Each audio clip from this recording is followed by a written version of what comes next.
अस्सलाम वालेकुम वरहमतुल्लाहि वबरकातुहू। दोस्तों आउं अली हसन अब्बासी आहियां। जेकर मुंहिंजो चैनल पहिरियों दफ़ो ॾिसी ॿुधी रहिया आहियो त बराए महिरबानी मुंहिंजे चैनल खे सब्सक्राइब कंदा, बेल आइकन खे क्लिक कंदा। जेकर मुंहिंजी ऑडियो पसंदि अचे त उनखे लाइक कंदा ऐं कमेंट बॉक्स में पंहिंजी राय खां आगाह कंदा। किताब जो नालो आहे सिंध जो देवमालाई किरदारु सिराज, मुरतब ताज जोयो, छपाईंदड़ सिंधी अदबी बोर्ड जाम शोरो सिंध, छापो पहिरियों साल 2013 ईस्वी। सिराज अल हक मेमण जूं अदबी ख़िदमतूं डॉक्टर नूर अफरोज़ ख्वाजा। सिराज अल हक मेमण नाविल, ड्रामा, अफ़साना, मज़मून ऐं लिसानियात जे मौज़ूअ ते केतिरा ई किताब लिखिया आहिनि। उनखां सवाइ हिन केतिरा ई अफ़साना तर्जुमो पिणु कया आहिनि। संदसि छपियल किताबनि में हेठियां अची वञनि था: पढ़ाॾो सोई सॾु नाविल, मुंहिंजी दुनिया मर्ग तरशना नाविल, मुंहिंजी दुनिया हेकल व्याकल नाविल, मरण मूसी आ नाविल, तुंहिंजी दुनिया सभु रंग सावल नाविल, प्यासी धरती रमंदा बादल नाविलनि जी ट्रियोलॉजी गॾु छपियल। ए दर्द हली आ कहाणियूं, अठूं माण्हू कहाणियूं, चूंड अमरीकी अफ़साना तर्जुमो, ॾखण मां थो सिज उभिरे नाविल तर्जुमो, सिंध जी इक़्तिसादी तारीख़ तर्जुमो, सिंधी ॿोली, इल्म मुआशियात वग़ैरह। इन ई खां अलावा सिराज अकबर जे हयातीअ जो हिकु ॾींहुं उनवान वारो अंग्रेज़ीअ मां नाटक बि तर्जुमो कयो। हिन केतिरा कालम, मुला जी ड्रोड़, रतीअ जी रिहाण, सियासी मंज़रनामो वग़ैरह उनवाननि सां लिखिया।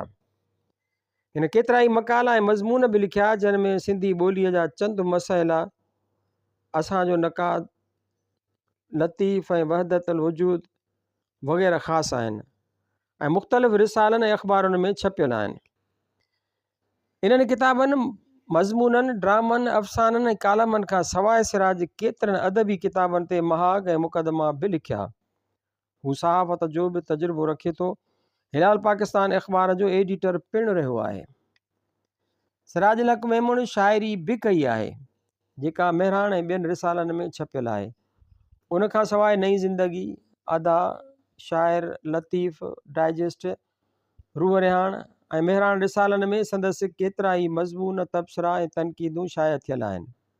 सिराज अल हक मेमण जूं कहाणियूं ऐं नाविल घणी मक़बूलियत हासिल करे चुका आहिनि।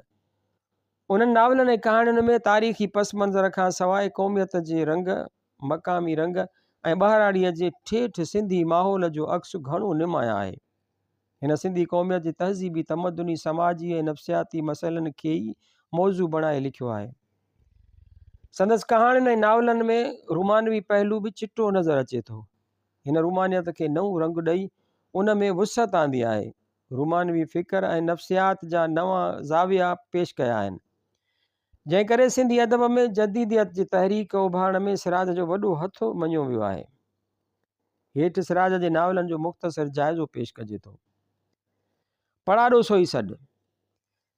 सिराज जो ही नाविल 1970 ईस्वीअ में छपियो, जेको सिंध जी तारीख़ ते लिखियल आहे। सिंध जी तारीख़ हर मज़लूम क़ौम जी तारीख़ वांगुरु ज़ुल्म जे दास्ताननि सां भरी पई आहे, पर अरगूननि ऐं तुरखाननि जो दौरु बदतरीन दौरु आहे, जंहिंमें शाह बेग अरगून सिंध ते कब्ज़ो करे सिंधियुनि सां तमामु घणा ज़ुल्म कया। अहिड़ी रीति तुरखाननि में मिर्ज़ा बाक़ीअ जो दौरु सभ खां ऊंदाहो ऐं सभ खां रोशन दौरु हो। ऊंदाहो उन ई करे जो तुरखान हाकमनि में हिन खां वधीक ज़ालिम ॿियो को बि कोन थियो, ऐं रोशन दौरु उन ई करे जो हिन दौर में उन ज़ुल्म ख़िलाफ़ सिंधी क़ौम मुनज़म थी बग़ावत करण जी कोशिशि कई। मिर्ज़ा बाक़ी केतिरा ई बेगुनाह सिंधी क़त्ल कराया, केतिरा ई माण्हू हाथीअ जे पेरनि हेठां लताड़ाए माराया ऐं केतिरियुनि औरतुनि सां ज़ुल्म कयो। सिंधियुनि उन्हनि ज़ुल्मनि ख़िलाफ़ बग़ावत कई। सिंध जे तारीख़ में उन ई बग़ावत जी सरबस्ती कहाणी लिखियल कान्हे, पर मुख़्तलिफ़ वाक़िया बयानु थियल आहिनि। पर हिन नाविल में सिराज उन्हनि वाक़ियनि जो मुकमिल ऐं तफ़सीली ज़िक्र कयो आहे। सिराज लिखे थो, उन्हनि ज़ुल्मनि जे रद्द अमल तौरु सिंधियुनि कई शोरशूं कयूं, जन जो हिकु ई मक़सदु हो, हिकु ई आदर्श हो।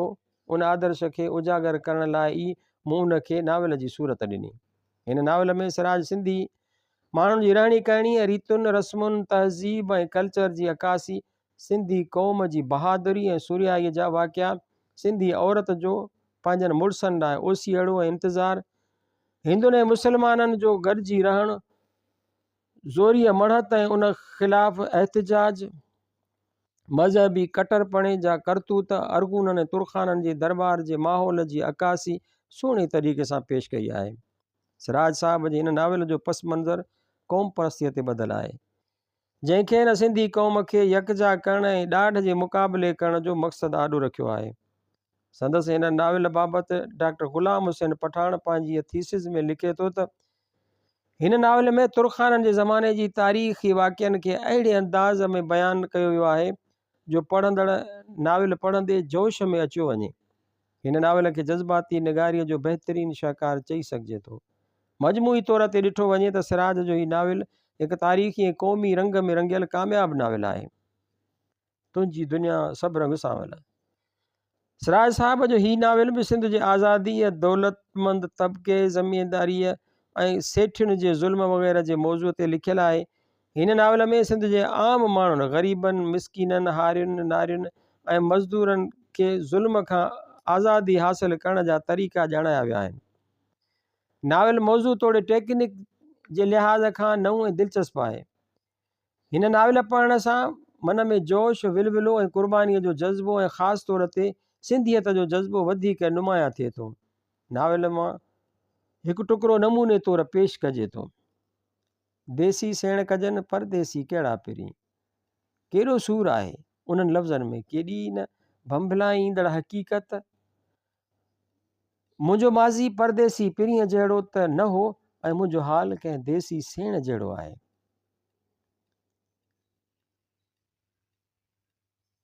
मुंहिंजी दुनिया हेकल व्याकल।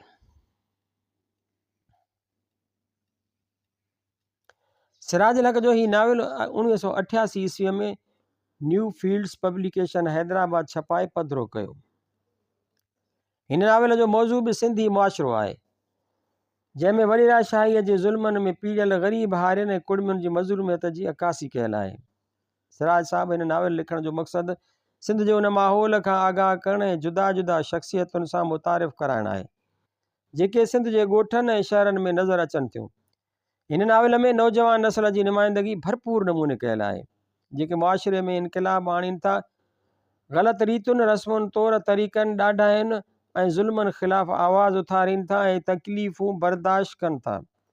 सिराज जे हिन नाविल में वॾेरनि जी बिगड़ियल निज़ाम, ग़रीबनि जे रत जे पोरिये, हिंदू ऐं मुस्लमाननि में मुहबत ऐं भाईचारे वधाइण ऐं अंग्रेज़नि जी ग़ुलामीअ खां नफ़रत करणु ऐं सिंध खे आज़ादु ऐं सुखियो सताबो ॾिसणु वग़ैरह खे सुहिणे तरीक़े सां पेश कयो आहे। हिन नाविल में अॼोकी सिंध जी मुकमिल अकासी आहे ऐं हीउ नाविल सिंधीअ जो हिकु कामयाबु नाविल लिखियो वञे थो। मुंहिंजी दुनिया मर्ग तरशना। सिराज साहब जे हिन नाविल में सिंध जूं मौजूदा हालतूं, सिंधी क़ौम जी हैसियत, सिंधी वॾेरनि जी अयाशियुनि, फज़ूल ख़र्चुनि, इल्म जी घटिताई, शऊर जी कमी, अबोझाई ऐं सादगी बयानु कयल आहे। हिन नाविल में सिराज हिकु हंधि लिखे थो, मूंखे डपु आहे त उहो वक़्तु परे कोन्हे जॾहिं पान जूं मांडड़ियूं जिते चर्स जो ज़हर थो विकामे सिंधी क़ौम जे वजूद खे उॾोहीअ वांगुरु खाई खोखलो करे तारीख़ जे उगालदान में उछले छॾींदियूं। उनखे बचाइण वारो को बि कोन हूंदो। वॾेरा अॻे ई हिननि जे मुक़ररु कयल सूबेदारनि ऐं डिप्टियुनि जे खीसनि में पिया हूंदा। चवंदनि त उथी बीहो त उथी बीहंदा, चवंदनि त वेही रहो त वेही रहंदा। उन्हनि जो हिननि ॿियो बि बंदोबस्तु कयो आहे त पंहिंजी ज़ाल ऐं सुरेतुनि सां गॾु खेनि हीरा मंडीअ जे माशूक़नि जी अहिड़ी हीर विधी अथनि जो असांजे चङनि चङनि मोतबरनि हिननि खे लाहौर में बंगला वठी ॾिना ऐं बाक़ाइदे हिननि खे माहवार ख़र्च पिया ॾियनि। हिन नाविल में सिंधियुनि जी हालत जो बयानु हुन हेठीअ रीति कयो आहे।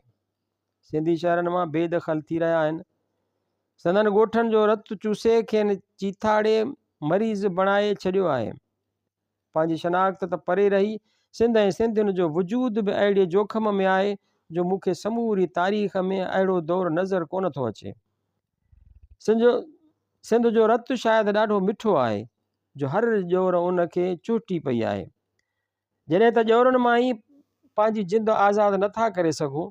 सिराज साहब पंहिंजे हिन नाविल में सिंध जी समाजी, मुआशी, इक़्तिसादी ऐं सियासी हालतुनि जी अक्कासी पेश करे थो।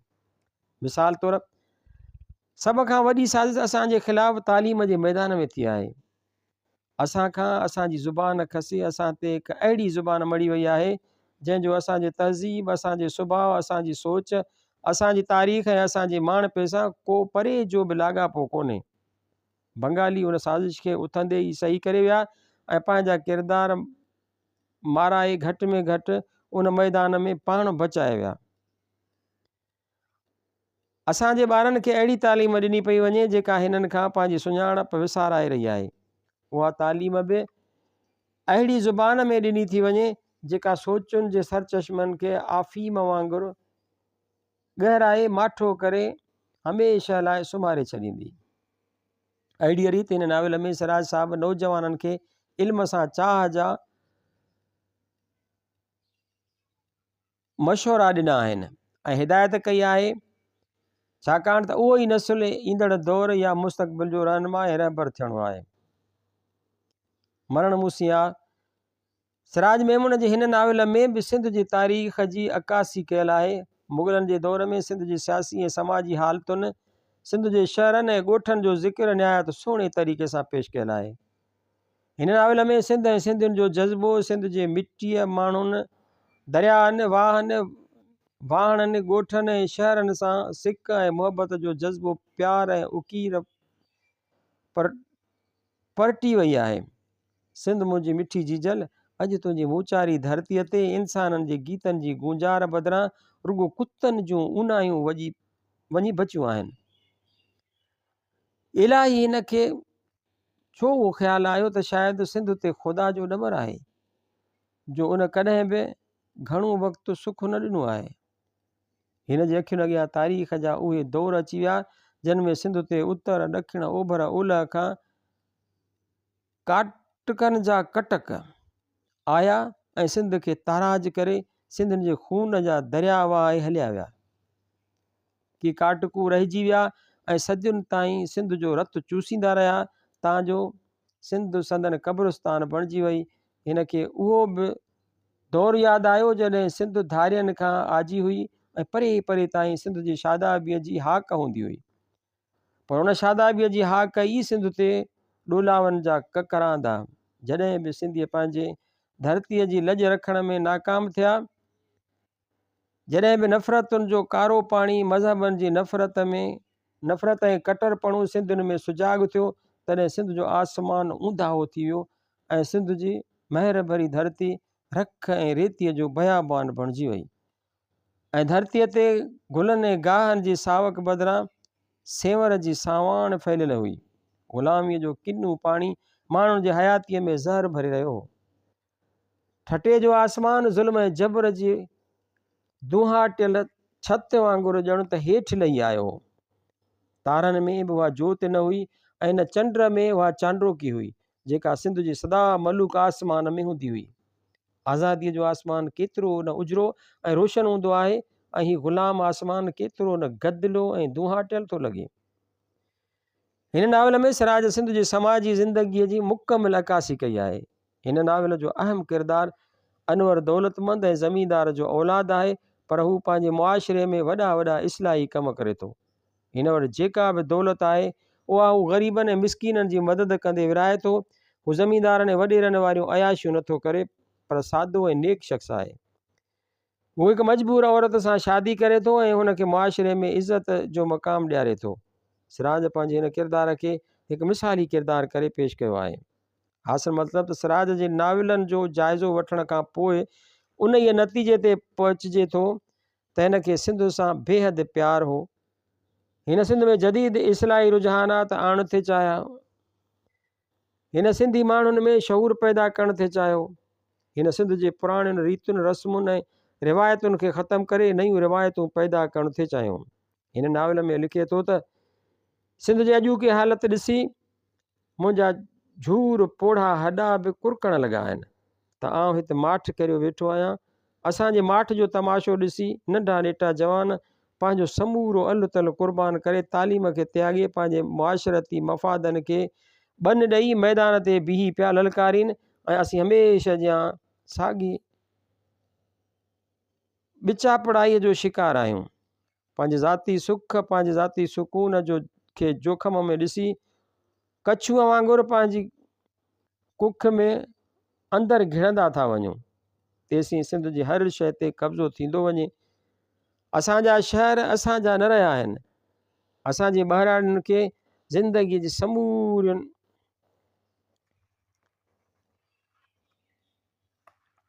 चङाइयुनि खां वांझो करे खेनि फिल्मी दुनिया जा ख्वाब ॾेखारे चर्स ऐं गांजे जे हवाले कयो पियो वञे। सभ खां वॾो मोतमार धकु असांखे उहो पियो हयूं वञे त असां खां पंहिंजी ॿोली ऐं पंहिंजी तहज़ीब खसी पई वञे।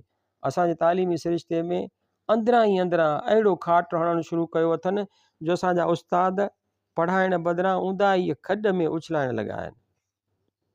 लिसानियात जो माहिर सिराज लिसानियात जो वॾो माहिर आहे ऐं सिंध जे चोटीअ जे लिसानी माहिरनि मां हिकु आहे।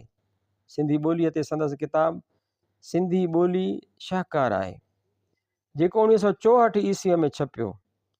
हिन किताब में हिन सिंधी ॿोलीअ बाबति केतिरनि ई आलिमनि जा नज़रिया पेश करण बाद पंहिंजो नज़रियो बि पेश कयो आहे।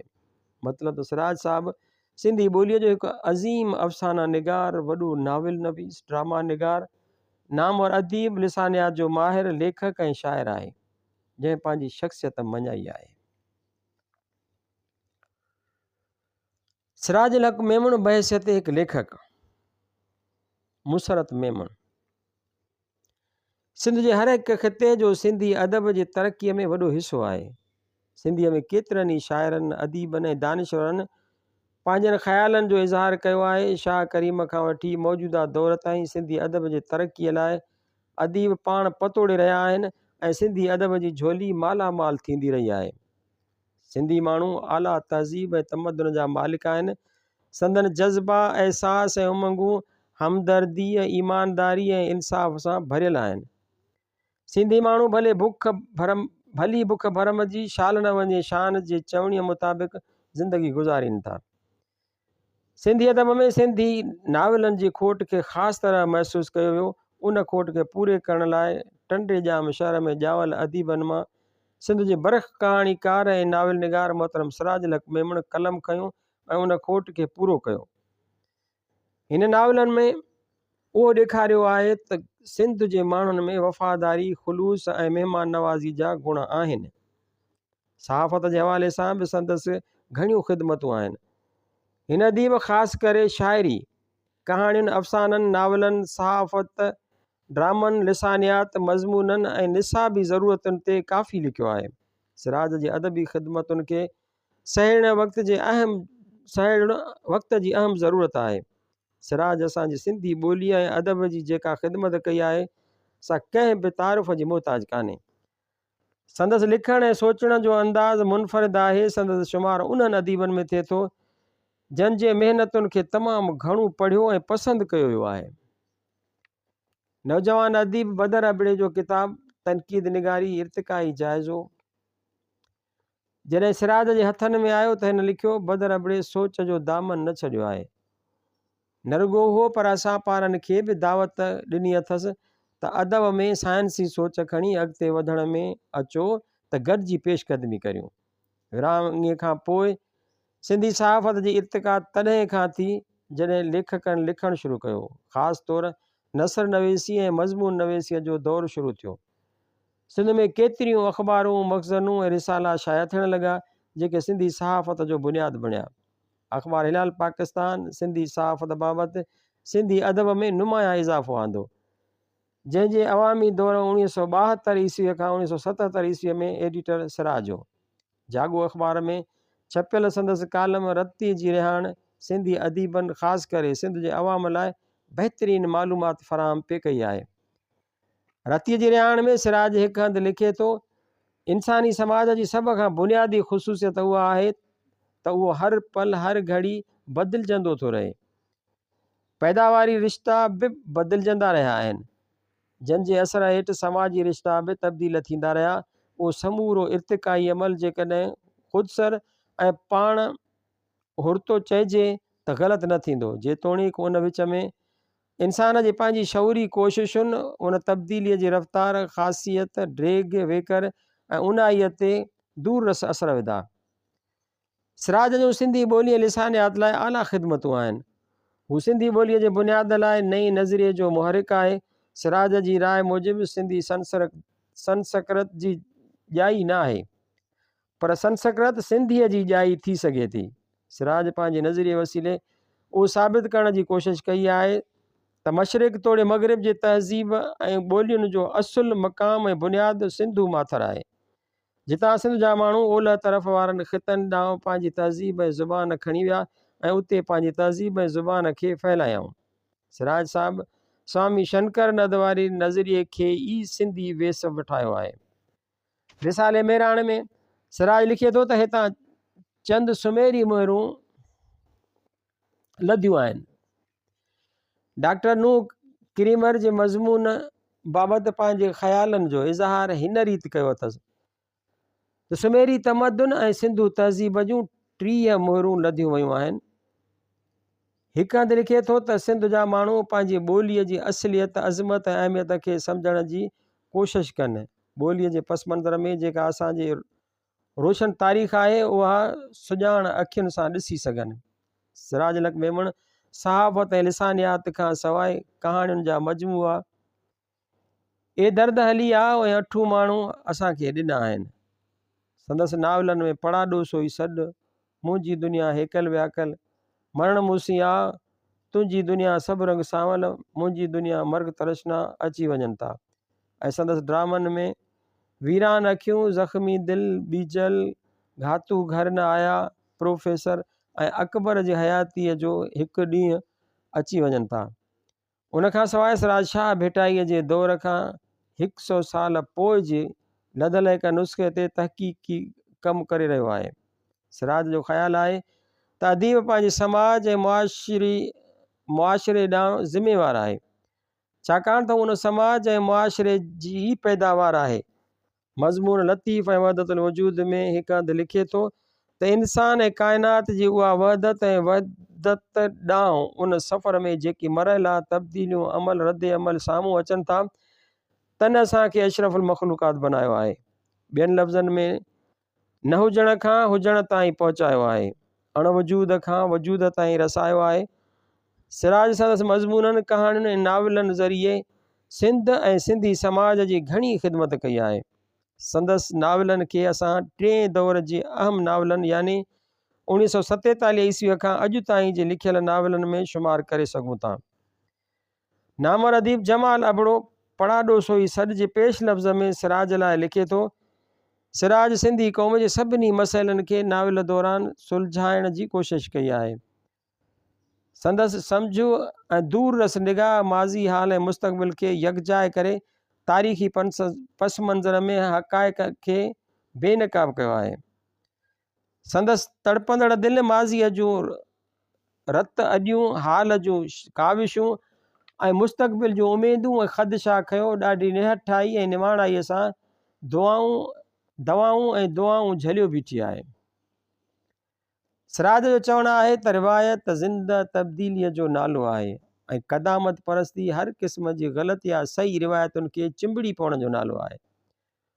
उन करे ज़िंदगी बख़्श रिवायतुनि खे चिंबड़ी पवण क़दामत परस्ती हरगिज़ न आहे। असांजी सिंध ऐं सिंधी अदब में हज़ारे साल पुराणियूं रिवायतूं मौजूदु आहिनि जेके न हुजनि त हूंद सिंधी मुआशिरो सिंधी ई न रहे। उहे रिवायतूं असांजी ज़िंदगी आहिनि ऐं उन्हनि खे चिंबड़ी पवण ज़िंदगीअ खे चिंबड़णु आहे। उन्हनि जो क़दामत पसंदीअ सां को वास्तो कोन्हे। ग्रामर या व्याकरण लाइ संदसि चवणु आहे त ग्रामर या व्याकरण हिन वक़्तु दुनिया जी तरक़ी याफ़्ता ॿोलियुनि में साइंसी हैसियत हासिलु करे चुको आहे, जंहिंमें एतिरा दक़ीक़ मौज़ू ऐं इस्लाह शामिल थिया आहिनि जो ख़ुदि लिसानी माहिरनि खे मुश्किलात थियो पवे। मतिलबु त सिराज लक मेमण असांजी सिंधी अदब खे तरक़ी वठाइण में भरपूर कोशिशि कई आहे। संदसि कयल हर अदबी ख़िदमत ऐं तख़लीक़ मां सिंध जे हर ख़िते खे लाभ हासिलु थिए थो ऐं सिंधी माण्हू संदसि तख़लीक़ खे पढ़ण जी कोशिशि कनि था ऐं पिणु उन कोशिशि ते अमल कनि था। शाह लतीफ़ यूनिवर्सिटीअ जे सिंधी शोबे में पेश कयल मोनोग्राफ मां वरितल।